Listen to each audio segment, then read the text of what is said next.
And so by experience then, you start noticing, oh, here comes the frustration, or here comes the fear. And now we've given people the tools to be able to self-regulate, to create brain and heart coherence. And so you see people say, excuse me 1 minute, I just need a minute.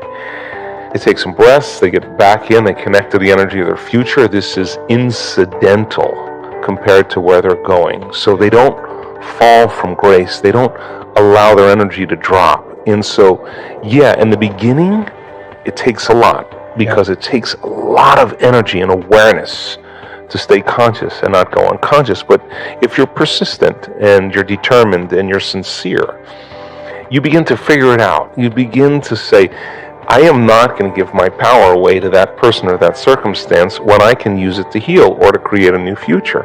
And so people then won't excuse themselves and say, I had a hard day yesterday, I had a fight with my coworker or my ex, and I don't feel like doing the work. Well, that's the time to get back on the horse. Yeah.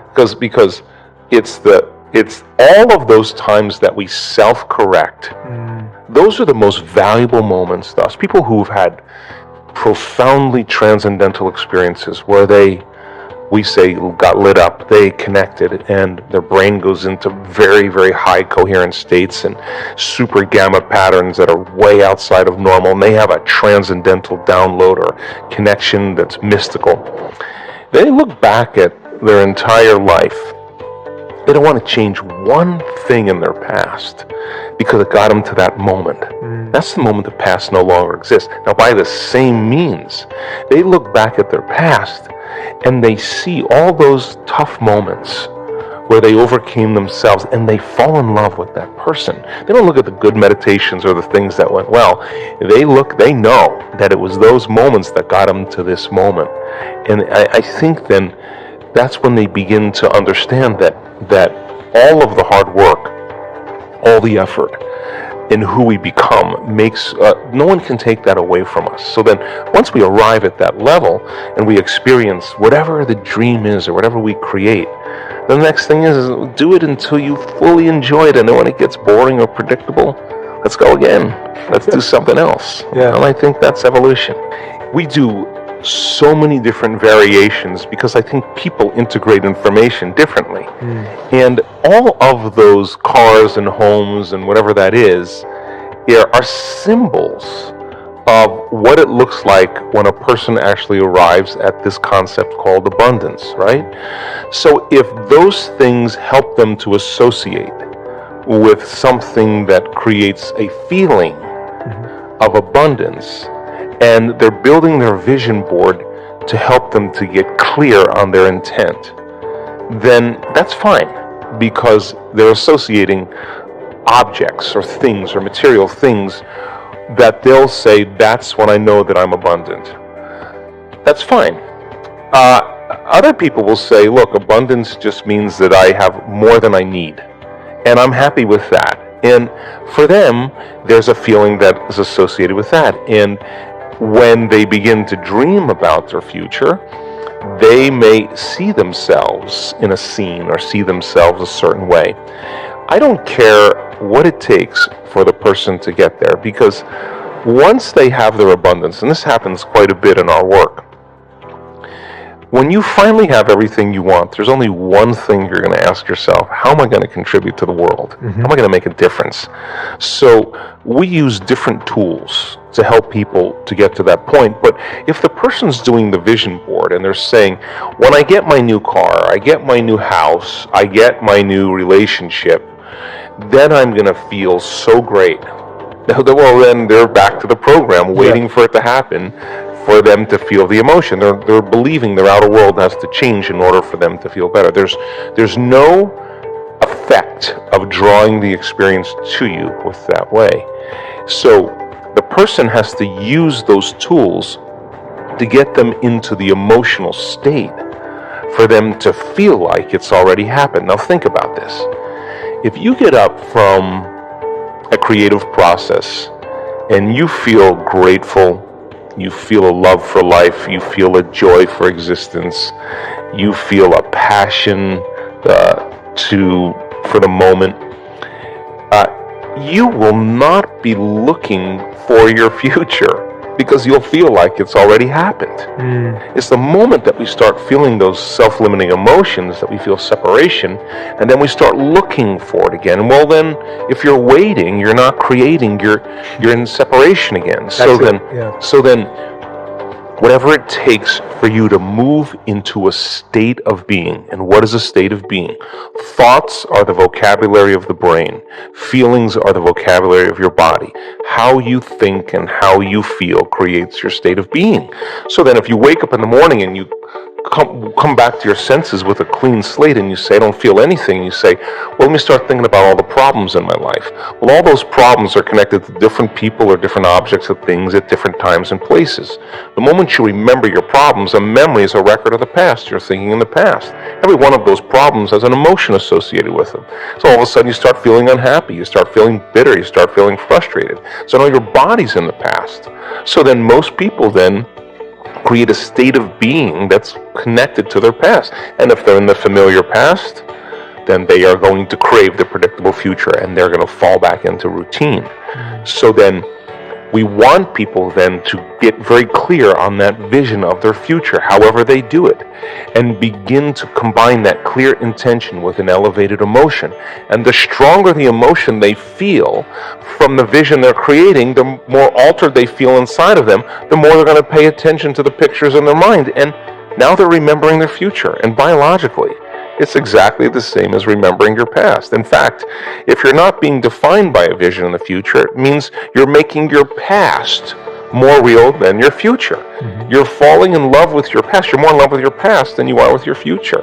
That you're believing in your past more than you're believing in your future. When you get to that moment where you have that feeling, that's your compass. Because that feeling is going to drive your behaviors. It's going to drive more of those thoughts. And when you feel that feeling and it's visceral, no person, no thing, no experience will stand in the way between you and that vision. And you will be initiated by the universe into wealth. You will be initiated into health.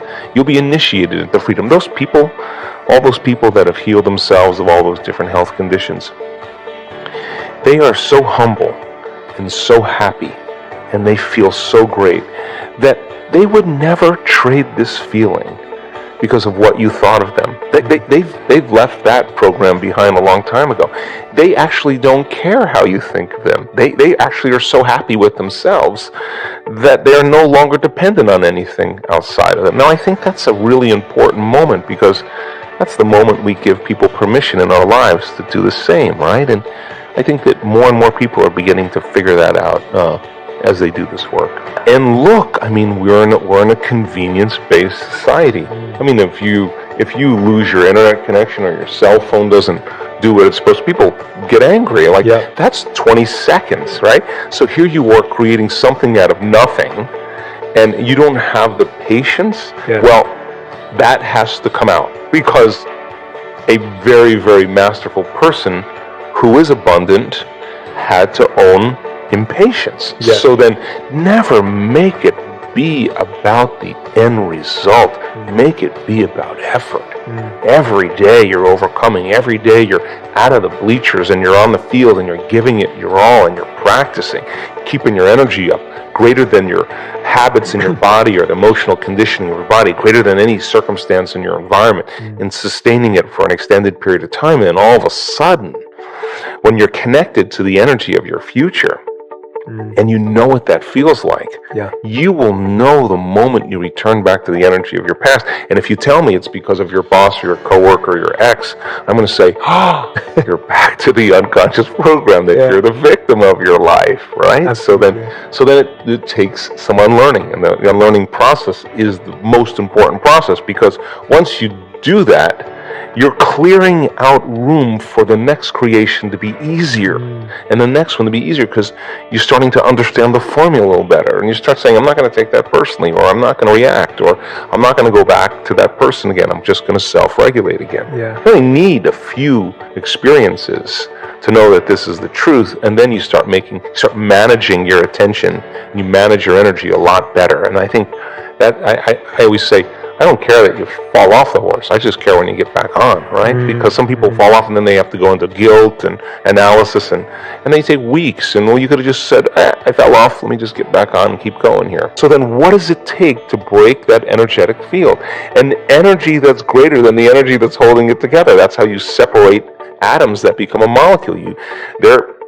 They're bound by an invisible field of energy that's keeping them connected. So you got to use a greater energy than the energy that's holding them together to separate them. Well, in order for you to change, then you can't have energy without awareness or consciousness. You got to go to a greater level of consciousness and change your energy. And nobody changes, Jay, until they change their energy.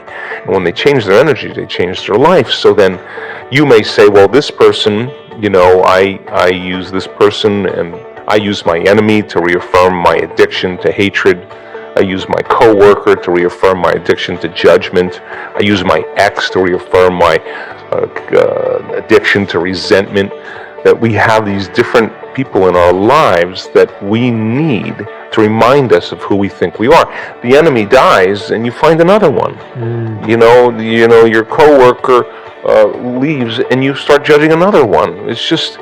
It's not that. So then, when there's no longer a vibrational match, when you start doing the work, there's no longer a vibrational match with you and your past, present reality, that person or that condition any longer. That person or condition is going to spiral away because you're no longer in need of that. So then, our life begins to change when we change our energy, and we begin to take our power back. That's essential for us to begin to create with. Now, some people can't handle that because they're not conscious that they're doing it. So they'll be working on their vision of the future, and yet they'll spend 2 hours lowering their energy back into victimization or suffering, and they want to know why their future isn't happening. Well, there's an unconscious program. Let's go after that. And once you start going after that, now all of a sudden your life starts to change again. So you can't say it doesn't work. On some level, we don't work. And if you're really invested in this, the question is, what is it about me? Where am I directing my attention or my energy? Who am I using to reaffirm some conditioning that I need to remember as my old self? So then when you stop reacting to the person, or the person's now complaining to you and you're not complaining back, it's going to be an uncomfortable moment because you're all of a sudden seeing a part of you used to be that you no longer are, and you have to be willing to not go there. And over time, that person will thank you and they'll say, I didn't even know that I was complaining that much. And by changing yourself, you help others. That's how it works. I hope you enjoyed this amazing speech by Dr. Joe Dispenza, and you will apply the advice given here.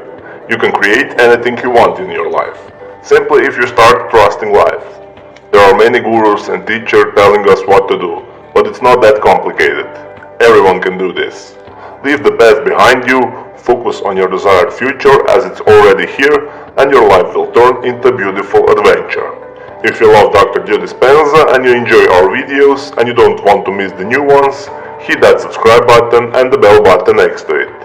Have a nice day.